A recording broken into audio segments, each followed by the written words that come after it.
경북 김천의 어느 설렁탕집 얘기입니다. 이 집의 주인의 목표가 있었습니다. 그것은 예수님이 드셔도 좋아하실 만한 설렁탕을 만드는 일이었습니다. 그래서 최상의 재료를 써서 음식을 만듭니다. 설렁탕의 생명이 무엇입니까? 육수입니다. 국물입니다. 그래서 이 좋은 국물을 만들기 위해서 좋은 재료인 좋은 사고를 써서 24시간을 푹 끓여서 만듭니다. 근데 어느 날입니다. 24시간 동안 사고를 끓였는데 이 국물이 뿌옇지 않고요. 밋밋합니다. 큰일 났습니다. 왜냐하면 이제 가게 문을 열어야 할 시간이 가까이 왔기 때문입니다. 그래서 사고를 대주는 가게에 전화를 했습니다. 근데 그가 말합니다. 아이고 죄송합니다. 사골이 바뀐 모양입니다. 미안하지만 오늘만은 거기다가 프림을 좀 넣어서 만드시죠 라고 말합니다. 여러분 이제 조금 한 20, 30년 전 얘기 같습니다만 프림을 넣는 얘기를 아시죠? 주인은 고민이 되었습니다. 하지만 그는 곧 결단을 내립니다. 그날 장사 안 하는 걸로요. 밤새도록 24시간 동안 끓였던 그 사골 국물을 다 이제 버리게 만들었습니다. 손해가 막심합니다. 가마솥, 큰 가마솥에 2개에다가 끓인 국물인데 그걸 이제 다 버리기 때문입니다. 그 대신에 가게 문 앞에다가 이렇게 써붙였습니다. 죄송합니다. 오늘은 재료가 좋지 못해서 문을 닫습니다. 죄송합니다. 오늘 재료가 좋지 못해서 문을 닫습니다. 죄송합니다. 라고 말입니다. 결국 그 가게는 그날 몇백만 원의 손해를 봤습니다. 그런데요, 이제 가게 종업원이 그날 이제 일을 하지 않으니 집에 갔습니다. 낮에 그가 있는 것을 옆집 아주머니가 보고 아니 왜 이렇게 빨리 왔어? 무슨 일 있어? 오늘 저 여차여차해서 쉬게 됐어. 왜 여차여차하게 된 거야? 라고 이제 얘기하고 대답하는 가운데 사장님이 국물이 이게 좋지 못하다고 다 버렸다는 얘기를 하게 되었습니다. 그자 그 이웃집의 아주머니가 그 얘기를 듣고 그날 자기가 만나는 사람들마다 다 그 얘기를 하게 되었습니다. 그래서 그 소문이 꼬리에 꼬리를 물고 김천 시내에 거의 다 퍼지게 되었다고 합니다. 결국 어떻게 됐을까요? 어떻게 됐을까요? 그것은 아무개 설렁탕집은 참 믿을만하다, 참 정직하다 이런 소문이 들린 결과 그 집은 소위 문전성시를 이뤘다고 합니다. 정직하게 살면 당장은 손해를 봅니다. 하지만 결국에는 승리한다는 것, 이게 성경이 우리에게 말씀해 주시는 교훈이기도 합니다. 정직하게 살면 당장은 손해본다. 하지만 결국에는 승리한다. 오늘 본문의 말씀도 이 정직에 대한 말씀입니다. 초대교회 때 그 아나니아 삽비라 부부가 있었습니다. 은혜를 받았습니다. 그래서 자기들의 밭을 팔아서 하나님 앞에 바칩니다. 그런데 문제는 정직하지 못해서 바치고도 그만 벌을 받았던 이 불행한 사건의 얘기가 오늘 본문의 말씀입니다. 오늘 이 아침에 사도행전의 말씀 우리가 쭉 계속해 가면서 오늘 사도행전 5장 이 아나니아 삽비라 사건을 통해서 우리에게 주시는 교훈의 말씀을 들으려고 합니다. 첫째 주시는 메시지는 초대교회는 성령의 역사가 있었다 하는 점입니다. 초대교회는 성령 강림 사건을 통해서 놀라운 성령의 역사가 일어나게 됩니다. 그래서 이상적인 사회가 만들어집니다. 여러분, 이상적인 사회가 어떤 사회입니까? 더불어 살아가는 사회입니다. 함께 나누며 살아가는 사회입니다. 빈부격차가 없는 사회입니다. 하지만 어느 사회나 빈부격차가 있을 수밖에 없습니다. 그런데 초대교회는 가진 사람들이 가지지 못한 사람들을 위해서 자기의 것을 아낌없이 내어놓았습니다. 그래서 함께 나누게 됩니다. 그래서 성경은 오늘 본문 말씀 바로 앞에 있는 성경 본문 말씀은 무슨 말씀을 기록하고 있습니까? 교회 안에 가난한 사람이 없었다. 옛날 성경 번역에는 핍절한 사람이 없었다. 이렇게 기록하고 있습니다. 여러분, 재물만 나눴을까요? 아닐 것입니다. 건강도 나눴을 것입니다. 건강하지 못한 사람을 위해서 건강한 사람이, 그리고 지식도 나눴을 것입니다. 그리고 또 힘도 나눴을 것입니다. 이렇게 나누는 삶을 통해서 이상적인 사회를 만들었습니다. 역사적으로 볼 때 이런 이상적인 사회를 만들려고 한 노력들이 참 많이 있습니다. 예를 들어볼까요? 16세기입니다. 영국의 그 유명한 정치가이면서 법률가인 토마스 모어가 있었습니다. 이 사람이 쓴 유명한 책이 있습니다. 그 책 이름이 뭡니까?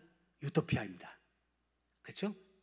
저 화면에 나오는 사람입니다. 그가 1516년에 이 책을, 유토피아라는 책을 썼는데, 그 당시는 영국 사회도 부익부 빈익빈의 사회였습니다.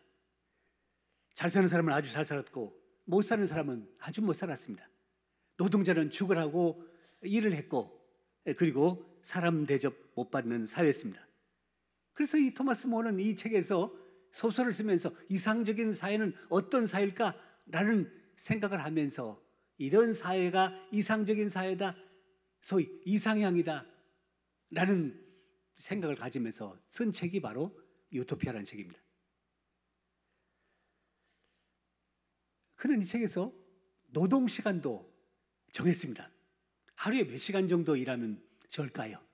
지금은 8시간입니다만 8시간보다 2시간 짧은 6시간입니다. 오전 3시간, 오후 3시간, 하루에 6시간을 일하도록 법률로 정했습니다. 그리고 나머지 시간은 취미생활로 행복한 삶을 살도록 만들어줬습니다. 그리고 사유재산은 인정하지 않았습니다. 이 토마스 모어는 이 유토피아라는 책을, 그가 영국 사람인데 영어로 쓰지 않냐고 라틴어로 썼습니다. 원래 제목이, 원제가 있는데 좀 길어요. 화면에 있는데요. 가장 좋은 국가 통치 형태와 새로운 섬 유토피아에 대하여 라는 제목이 바로 원제입니다. 이 유토피아라는 말이 여기서 이제 나오죠. 그런데 유토피아라는 말은, 이것은 헬라 말입니다. 그리스 말입니다. 유라는 것은 없다 라는 뜻의 단어이고, 토피아는 이제 토포스라는 것인데, 이 토포스는 장소, 곳, 이것을 뜻하는 단어입니다. 그러니까 유토피아는 무슨 말입니까? 없는 곳, 없는 장소입니다. 어쩌면 이 토마스 모어는 소설을 쓰면서 그런 이상향과 같은 유토피아는 이 세상에 어디에도 없다는 것을 예견하면서 이 소설을 쓴 것 같습니다.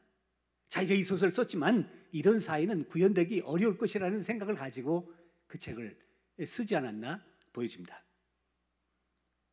공산주의 이념을 가진 사람들도 이런 나누는 그 삶, 소위 이상적인 사회를 꿈꿨습니다. 빈부격차가 없는 사회입니다. 그래서 가진 사람들의 것을 그들은 강제적으로 빼앗아서 나누었습니다. 그래서 평등한 사회를 만들려고 했습니다. 하지만 다음 2가지 이유 때문에 결국 실패할 수밖에 없었습니다. 첫째는 개인의 자유를 침해했기 때문입니다. 개인의 이 자유, 이걸 침해했기 때문에, 이걸 무시했기 때문에, 자발적인 것이 아닌 강제적인 것으로 했기 때문에 결국 실패할 수밖에 없었고, 또 한 가지는 재산을 몰수한 이들의 부정과 불법 때문입니다. 가진 사람들의 것을 강제적으로 빼앗았다고 한다면 가는 사람들을 위해서 남김없이 다 나누어줘야 합니다. 하지만 그들은 그 중에 일부를 감추고 축적하고 그렇게 함으로 불법과 불의를 저지르게 되었던 것입니다. 어쨌든 역사적으로 볼 때 이상적인 사회를 구현하려고 애쓰고 노력했지만 어느 때도 이런 사회가 이루어지지 못했는데 초대교회 때 성령의 역사로 이루어지게 됩니다. 자기의 것을 아낌없이 내놓고 함께 사용함으로 이상적인 사회를 만들어내지 않았습니까? 아쉽게도 이런 사회가 오랫동안 지속되지 못했습니다. 여러분, 성령께서 우리 가운데 임재하시면 우리에게 중요한 2가지 변화가 이루어지는데 그게 어떤 것일까요? 그것은 바로 하나님 사랑과 이웃사랑입니다. 첫째, 하나님을 사랑하게 됩니다. 하나님께 예배드리고 싶어 합니다. 하나님께서 기뻐하시는 일을 하고 싶습니다. 그동안은 자기를 위해서 기쁨의 일을, 자기 기쁨을 위해서 애쓰고 수고했는데 이제부터는 하나님의 기쁨을 위해서 애쓰고 수고합니다. 둘째, 이웃을 사랑하게 됩니다. 그들이 어떻게 사는지를 관심을 갖습니다. 왜요? 그들을 도와주기 싶기 때문입니다. 그들이 다른 사람이 아니라 바로 자기 형제요, 그리고 그리스도 안에서 한 가족이라고 하는 것을 알기에 우리의 그 친형제들이 어려움을 당하면 도와주고 싶고 함께 하고 싶은 것이 우리의 마음처럼 그리스도 안에서 우리 모두가 형제가 됐기에 우리의 이웃이 혹시 굶주린 사람이 있는지, 혹시 걱정거리 가운데 살고 있는 사람이 없는지 하는 것들을 관심 가지고 살핍니다. 왜요? 가능한 도움을 주려고 말입니다. 그래서 성령을 받은 사람들의 나타나는 근본적인 변화가 하나님 사랑과 이웃 사랑입니다. 1938년에 있었던 일입니다. 2차 세계대전이 이루어질 때입니다. 영국의 그 니콜라스 윈턴이라는 사람이 있었습니다. 이 사람은 증권사 직원이었습니다. 그 당시 사회가 매우 어려웠습니다마는 이 사람은 증권사에 다니면서 꽤 여유 있게 넉넉하게 인생을 살고 있었습니다. 그가 크리스마스 휴가를 스위스에서 보내려고 하다가 갑자기 체코에 있는 자기 친구의 요청을 받고 체코의 프라하에 가게 됩니다. 그 친구는 체코에서 유태인 난민을 돕고 있었습니다. 나치 독일이 유태인 600만 명을 죽이는 이런 가운데 이 친구는 난민들을 위한 봉사의 삶을 살고 있었습니다. 윈터는 그 현장을 보고 새로운 일을 하겠다고 다짐합니다. 유태인 포로 수용소에 있는 어린 아이들, 아무 잘못도 없이 가스실에 들어갈 수밖에 없는 어린 아이들을 자기가 할 수 있는 대로 구하겠다고 하는 마음을 갖고 다짐하고 그 일을 위해서 헌신합니다. 그래서 그는 체코 프라하역에서 시작해서 영국 런던역까지 9차례에 걸쳐서 669명의 어린이들, 가스실로 들어갈 수밖에 없는 어린이들을 구해내어서 영국 런던으로 보내게 됩니다. 그런데 보낼 수 있는 유일한 방법이 한 가지가 있었습니다. 그것은 바로 이민을 보내는 일입니다. 무슨 이민이냐면요, 입양입니다. 영국 일간지에다가 자기 사비를 들여서 신문을 광고를 냅니다. 저 입양할 아이들이 있다. 입양할 가정들 신청하시오. 해가지고 그래서 신청받은 그 아이들을 결국 앞서 말씀드린 것처럼 9차례에 걸쳐서 영국 런던에 있는 여러 가정들로 그들을 보내게 됩니다. 이 일을 하는데 얼마나 나치의 집요한 그 뒷조춤과 그리고 어려움이 있었는지 모릅니다. 이런 어려움을 견뎌내고 마침내 그 많은 어린이들을 구해낼 수 있었습니다. 어떻게 해서 이 니콜라스 윈턴이 이런 놀라운 일, 이런 생명 살리는 일, 이런 소중한 일들을 할 수 있었을까요? 성령께서 그의 마음에 감동을 주셨기 때문입니다.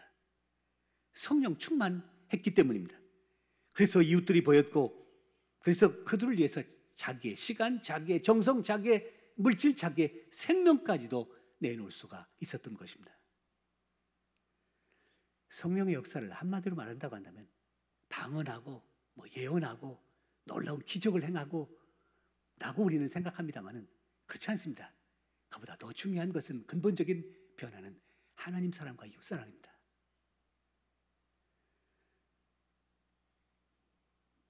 어떠세요? 여러분은 요즘 하나님 사랑과 이웃 사랑의 삶을 살고 있습니까? 혹시 그렇지 않다면 이 성령 강림절 절기에 기도하십시오. 성령님, 저를 성령으로 충만케 해주십시오. 이 성령 강림절 절기를 지내면서 성령님께 나를 주장해달라고, 성령님께서 나의 가정과 나의 삶 속에 충만하게 임재하셔서 역사해달라고, 그래서 하나님 사랑과 이웃 사랑의 아름다운 삶을 살아갈 수 있는 사람 되게 해달라고 하나님 앞에 기도하시는 귀한 절기가 되시기를 주님의 이름으로 간절히 바랍니다. 다음으로 두 번째 주시는 메시지는 성령의 역사가 있었지만 악령의 역사도 있었다 하는 것이 이 말씀을 통해서 우리에게 주시는 두 번째 말씀입니다. 초대교회는 성령의 역사도 있었습니다만 악령의 역사도 있었습니다. 오늘 본문은 아나니아 삽비라 사건이라는 것 이미 말씀드렸습니다. 이 바나바를 비롯해서 여러 사람들이 은혜를 받고 자기의 가진 것을 바칩니다. 동산도 바쳤지만 부동산도 바칩니다. 그 당시에 부동산 아마 땅이었던 것 같습니다. 그래서 바나바가 땅을 바쳤습니다. 다른 사람들도 땅을 바쳤습니다. 그러자 아나니아 삽비라 부부가 저 땅을 바칩니다. 참 아름다운 모습들입니다. 어쨌든 아나니아와 삽비라 부부는 아마 바나바의 이런 아름다운 모습을 보고 감동을 받은 것 같습니다. 그래서 이들도 자기들의 밭을 팔았습니다. 그리고 그 전부를 바치려고 가져가려고 하다가 악령의 역사가 있게 됩니다. 아까운 생각이 들었습니다. 이런 유혹이 아마 있었을 것 같습니다. 너희들 재산 다 바치고 못 먹고 살래? 아이들 교육은 어떻게 시킬 거야? 너희들의 노후의 삶은 또 어떻게 지낼 거야? 너희들 부모님 좀 도와드려야 될 텐데, 너 형제들 어려움 가운데 있는데 그거 다 무시하고 그냥 다 바칠 거야? 라는 사탄의 유혹이 그들 가운데 있습니다. 그래서 이제 결국 두 사람은 의논하기를 땅값 가운데서 일부는 감춰두고 일부만 바치는 걸로 그렇게 말합니다. 근데요, 이미 광고는 했습니다. 다 바치기로, 다 드리기로 해놓고 일부를 바치려고 베드로에게 아나니아가 가져갑니다. 베드로가 그에게 묻습니다. 이게 다냐? 물론 오늘 본 말씀은 이제 다른 표현을 쓰고 있습니다만 베드로가 그에게 묻습니다. 이게 다냐? 이게 땅판값 다냐? 아나니아가 대답하면 예, 전부입니다. 그때 베드로가 말합니다. 왜 거짓말하느냐? 네가 사람을 속인 것이 아니라, 나를 속인 것이 아니라 하나님을 속인 것이다. 이 말을 하자 아나니아가 그만 죽고맙니다. 혼인단하고 죽고맙니다. 그래서 젊은 사람들이 그의 시신을 메고 가서 장사합니다. 3일쯤 지난 후입니다. 그의 아내 삽비라가 들어옵니다. 남편에게 이루어진 일들 하나도 모른 채 들어옵니다. 베드로가 아나니아 이 삽비라에게, 아내 삽비라에게 물었습니다. 이게 다냐? 똑같은 대답합니다. 예, 전부입니다. 그러자 그가 말합니다. 왜 주의 영을 속이느냐? 왜 주의 영을 속이느냐? 결국 그 말이 떨어지자 삽비라도 죽었습니다. 여러분, 아나니아 삽비라 이 부부가 왜 죽임을 당했습니까? 적게 바쳤기 때문입니까? 조금 바쳤기 때문입니까? 일부를 바쳤기 때문입니까? 반만 바쳤기 때문입니까? 아닙니다. 성령을 속였기 때문입니다. 학자들은요, 이 아나니아 사건과, 즉 신약에 있는 아나니아 사건과 구약에 있는 아간의 사건을 대비해서 설명하기도 합니다. 여러분, 아간의 사건 얘기하시죠? 아간 얘기?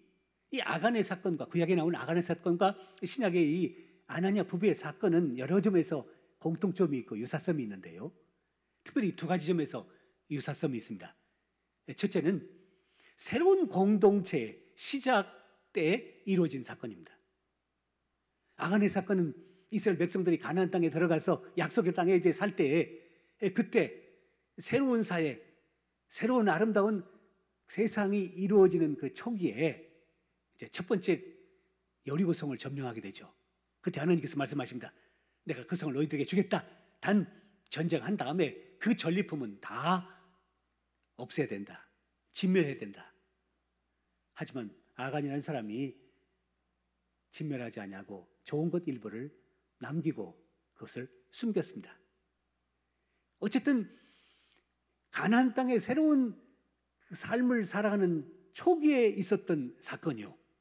그리고 이 아나니아 삽비라의 이 신약의 사건은 성령을 통해서 새로운 사회, 새로운 세상이 이루어지는 초기에 역시 있었던 사건입니다. 어쨌든 두 사건 모두 새로운 사회, 새로운 세상의 초기에 시작되어 있었던 사건입니다. 두 번째 공통점은 한 사람의 중요성입니다. 우리는 한 사람 별로 중요하게 여기지 않습니다. 다섯 가운데 한 사람 별로 소중하게 여기지 않습니다.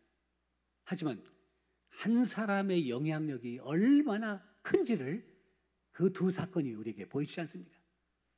결국 아간의 그 범죄로 인해서 그 다음 두 번째 전쟁인 아이성 전투에서 이스라엘 백성들이 참패하고 말았습니다. 그리고 이 아나니아 삽비라 이 부부의 이 사건을 통해서 초대교회가 많은 어려움 가운데 직면할 수 있었던 위기의 때가 되었습니다. 하나님께서는 이 두 사건을 엄중하게 처리하셨습니다. 아간도 죽임을 당했고, 그리고 또 아나니아와 삽비라도 죽임을 당하게 됩니다. 여러분, 성령께서 역사하시는 곳에 악령의 역사도 있습니다. 마태복음 4장에 보면요, 예수님께서도 성령의 역사를 경험하시고 또 악령의 역사도 경험하십니다. 요한복음 3장 후반부가, 마태복음 3장 후반부에 예수님께서 요단강에서 세례를 받으십니다.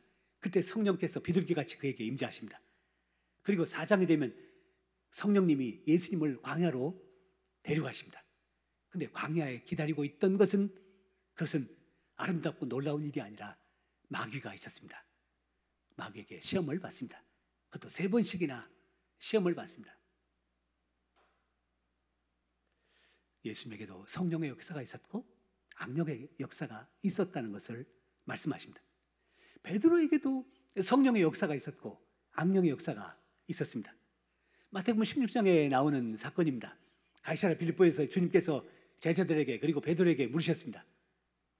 베드로가 대답합니다. 예, 주는 그리스도시요 살아계신 하나님의 아들입니다. 그 대답을 하자 주님께서 그에게 칭찬하십니다. 바요나 시몬아, 내가 복이 있다.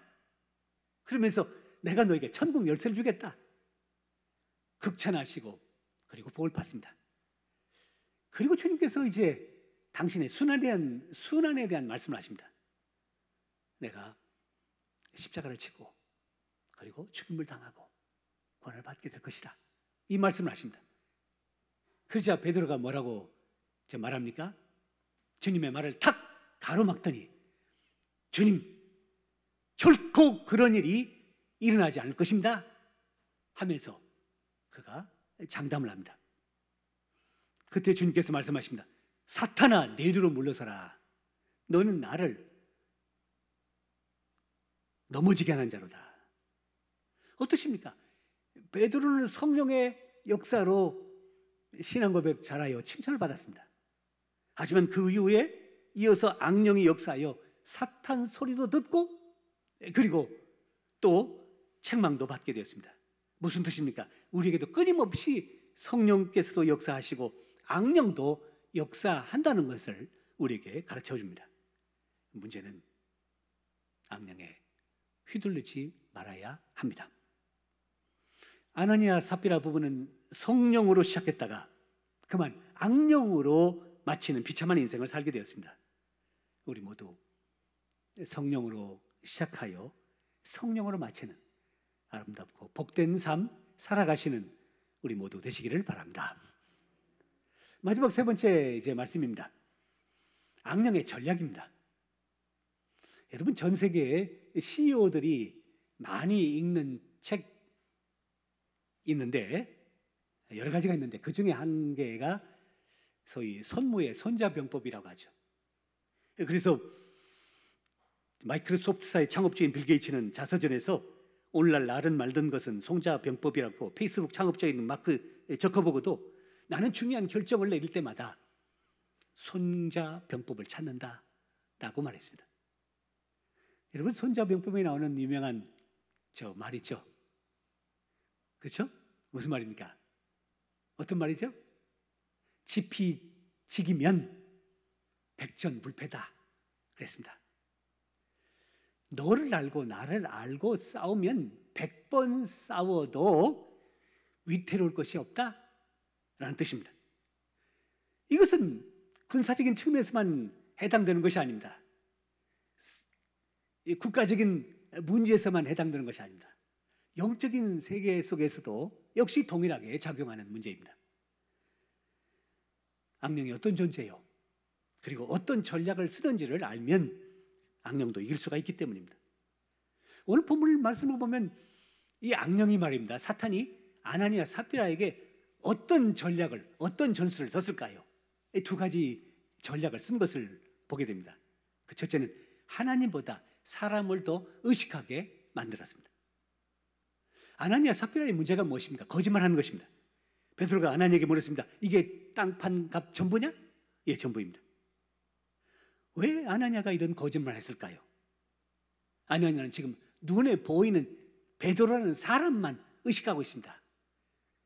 교회 안에 있는 교인들 사람만을 생각하고 있습니다. 아니, 악령은 아나니아로 하여금 하나님은 의식하지 못하게 만들고 사람만 의식하면서 살게 만들었습니다.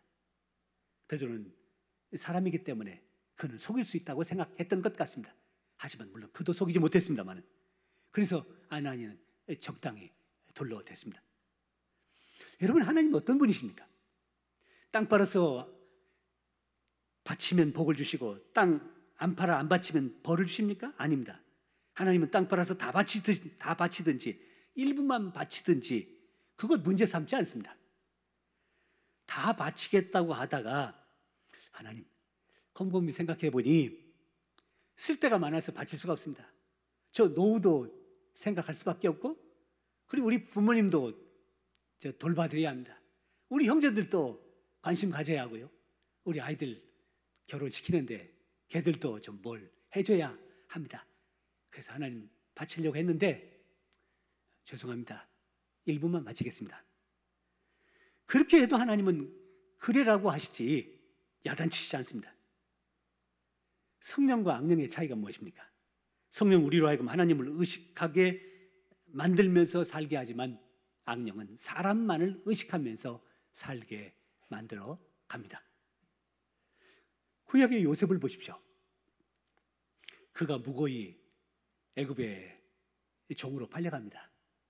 그리고 가다가 저 시대장 보디발의 집에 노예로 들어가게 됩니다. 그런데 보디발의 아내가 요셉을 욕합니다. 날마다 욕합니다.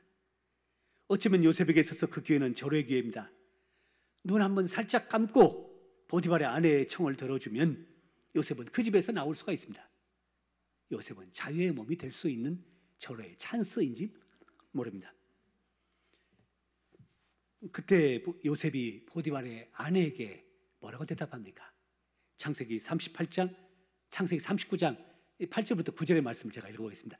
요셉이 거절하며 자기 주인의 아내에게 이르되 내 주인이 집안의 모든 소유를 간섭하지 아니하고 다 내 손에 위탁하였으니 이 집에는 나보다 큰 이가 없으며 주인이 아무것도 내게 금하지 아니하여서도 금한 것은 당신뿐이니 당신은 그의 아내임이라. 그런즉 내가 어찌 이 큰 악을 행하여 하나님께 죄를 지으리까? 내가 어찌 이 큰 악을 행하여 하나님께 죄를 지으리까? 내가 당신의 남편은 속일 수 있을지 모르지만 하나님은 속일 수 없습니다. 요셉의 성공 비결이 무엇입니까? 그것은 보이는 사람보다 보이지 아니하시는 하나님을 더 의식하며 살았기 때문입니다. 그래서 거짓말하지 않았고 적당히 둘러대지 않았고 정직하게 살 수가 있었습니다. 이 악령의 두 번째 전략은 다른 사람과 비교하게 만듭니다. 아나니아가 어떻게 자기 땅을 바칠 수 있었을까요? 아마 두 가지 이유 때문인 것 같습니다. 하나는 그가 은혜를 받았기 때문입니다. 은혜 받지 아니하고 어떻게 자기의 부동산을 팔아서 바칠 생각을 하겠습니까? 어쨌든 큰 은혜를 받았기 때문입니다. 두 번째는 이 바나바 때문인 것 같습니다. 지난주에 본 말씀처럼 바나바가 자기의 땅을 바쳤습니다. 아나니아는 그게 좋게 보였습니다. 바나바도 바쳤으니 나도 바치자 라고 생각하고 바친 것 같습니다. 거기까지는 좋았습니다. 하지만 기왕 비교하려면 끝까지 비교해야죠. 바나바는 다 바쳤습니다. 하지만 아나니아 삽비라는 일부만 바칩니다. 악령의 전략 중에 하나가 이것이 바로 자꾸 나를 다른 사람과 비교하게 만드는 일입니다. 내 외모를 다른 사람의 외모와 비교하게 만듭니다. 내 집을 다른 사람의 집과 비교하게 만듭니다. 내 여건을 다른 사람의 여건과 비교하게 만듭니다. 내 형편을 다른 사람의 형편과 비교하게 만듭니다. 비교의 결과가 어떻습니까? 상대방보다 좀 나으면 우울감을 갖게 되고, 상대방보다 좋지 못하면 열등감을 심어줍니다. 그래서 나는 도대체 뭔가? 라는 이런 부정적인 생각과 비신앙적인 생각 가운데서 인생을 살게 만들고, 나중에는 하나님 왜 불공평하십니까? 누구는 잘 살게 하시고 누구는 못 살게 하십니까? 상대방은 저렇게 건강하게 살게 하시고 나는 왜 이렇게 힘들게 살게 하십니까? 결국 그 화살이 하나님께 돌아가게 만드는 것, 이것이 바로 사탄의 비교 전략입니다. 결국 아나니아 삽비라는 악령의 전략인 사람 의식과 그리고 비교 의식으로 무너지고 말았습니다. 사랑하는 성도 여러분, 성경에 나오는 인물들 가운데서 불행한 사람들이 여럿이 나오는데요, 예를 들면 아담과 하와 같은 경우도 참 불행한 사람입니다. 오늘 본문에 누구입니까? 아나니아 삽비라 참 불행한 사람입니다. 왜요? 바치고도 벌을 받았기 때문입니다. 아나니아의 이름의 뜻이 뭔지 아십니까? 하나님은 은혜로우시다입니다. 하지만 불행하게도 아나니아는 은혜로운 삶을 살지 못했습니다. 삽비라의 이름의 뜻이 뭔지 아십니까? 아름답다입니다. 그래서 삽비라의 이름에서 사파이어라는 보석의 이름이 나옵니다. 사파이어, 아름답잖아요. 하지만 삽비라 역시 아름답지 못한 삶을 살았습니다. 진실하게 정직하게 살기가 어려운 세상입니다. 우리 힘으로 그렇게 살 수가 없습니다. 그러기에 더더욱 성령 충만해야 합니다. 성령의 은혜 아니고는 우리가 바르게 정직하게 진실하게 살아갈 수가 없습니다.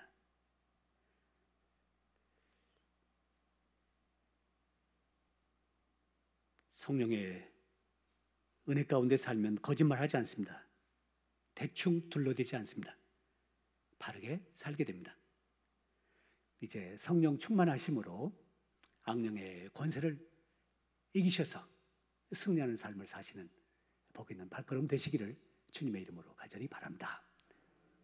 기도하겠습니다.